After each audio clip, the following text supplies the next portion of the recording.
મિત્રો, ગુજરાતીમાંથી ઇંગ્લિશ શીખવા માટે યુટ્યુબ પર બહુ બધી ચેનલ છે, પરંતુ સારી રીતે તમારી આંખોને જોવું ગમે, કાનને સાંભળવું ગમે અને મગજને સમજવું ગમે આવી બહુ જ ઓછી ચેનલ છે. તો મિત્રો, આ વિડીયો જેવું બનાવું છું, એક વિડીયો બનાવતા મને છે ને એટલીસ્ટ 2 થી 2.5 કલાક લાગે છે, પરંતુ મારો ધ્યેય એ છે કે તમને લોકોને આ જોવાનું ગમે ને 50% પણ જો તમે આમાંથી શીખી જશો ને તો મારી જે મહેનત છે એ સફળ થઈ એવું હું માની લઈશ. તો આ વિડીયોને ચોક્કસથી તમે લાઈક કરશો અને જો તમને ગમે મિત્રો જોડે પણ શેર જરૂરથી કરશો. ઇંગ્લિશમાં સૌથી મોટી તકલીફ ક્યાં પડે છે? ઇંગ્લિશમાં કહેવાય છે સ્મોલ ટોક. કોઈની જોડે વાતચીત શરૂ કઈ રીતે કરવી, ટૂંકી વાતચીત શરૂ કરવા માટે જે ઇંગ્લિશમાં વાર્તાલાપ છે એને સ્મોલ ટોક કહેવાય છે. Small talk. અને આપણે આજે પૂછીએ છીએ અબાઉટ વર્ક. સામે જે વ્યક્તિ છે એને કામ વિશે કઈ રીતે પૂછવું, કે તમે શું કામ કરો છો, એના વિશેના વાક્યો આપણે ઇંગ્લિશમાં આજે સમજીશું. તો સૌથી પહેલું વાક્ય છે વોટ ડુ યુ. હવે આ ઇંગ્લિશમાં વપરાય છે કે તમને શું. હવે ધારો કે તમારે કેવું છે વોટ ડુ યુ લાઈક, તમને શું ગમે, આવો પ્રશ્ન છે. અહીંયા તમે કહો છો વોટ ડુ યુ ડુ એટલે કંઈક કરવું, તમે શું કરો છો એવો અર્થ છે. વોટ ડુ યુ ડુ, તમે શું કરો છો જીવનમાં. અથવા પૂછી શકાય what is your job.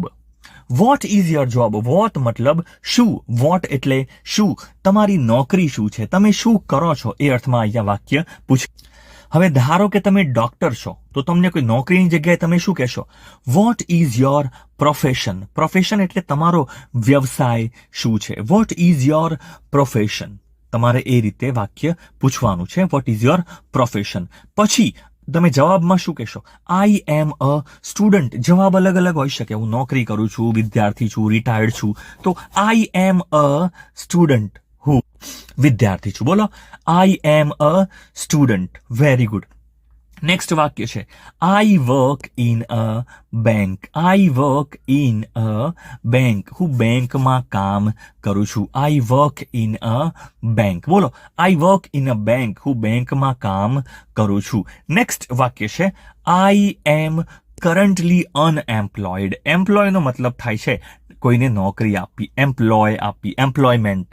Unemployed આનો મતલબ થાય છે બેરોજગાર એટલે જેને નોકરી હમણાં નથી મળી. આઈ એમ કરન્ટલી અનએમ્પ્લોયડ. કરન્ટલી એટલે હાલમાં. આઈ એમ કરન્ટલી અનએમ્પ્લોયડ. અત્યારે હું નોકરી નથી કરતો, અત્યારે હું બેરોજગાર છું. તમે અહીંયા એવું પણ કહી શકો કે હાલમાં છે ને હું નોકરી શોધી રહ્યો છું. I M searching.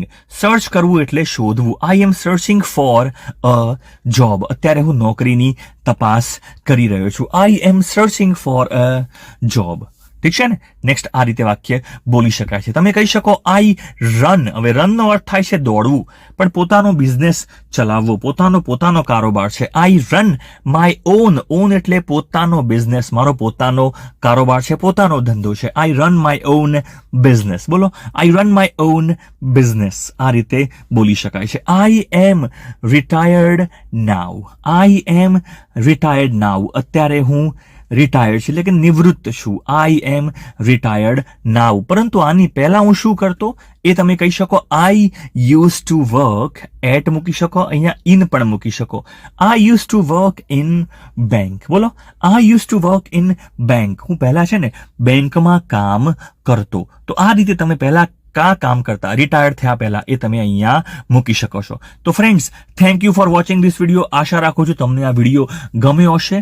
ચેનલને તમે સબસ્ક્રાઇબ ના કરી હોય, મને પહેલી વાર સાંભળ્યા હોય તો ચોક્કસથી સબસ્ક્રાઇબ બટન પર ક્લિક કરશો, જેથી આવા અન્ય વિડીયો પણ તમને ભવિષ્યમાં ચોક્કસથી મળી રહેશે. Thanks for watching again.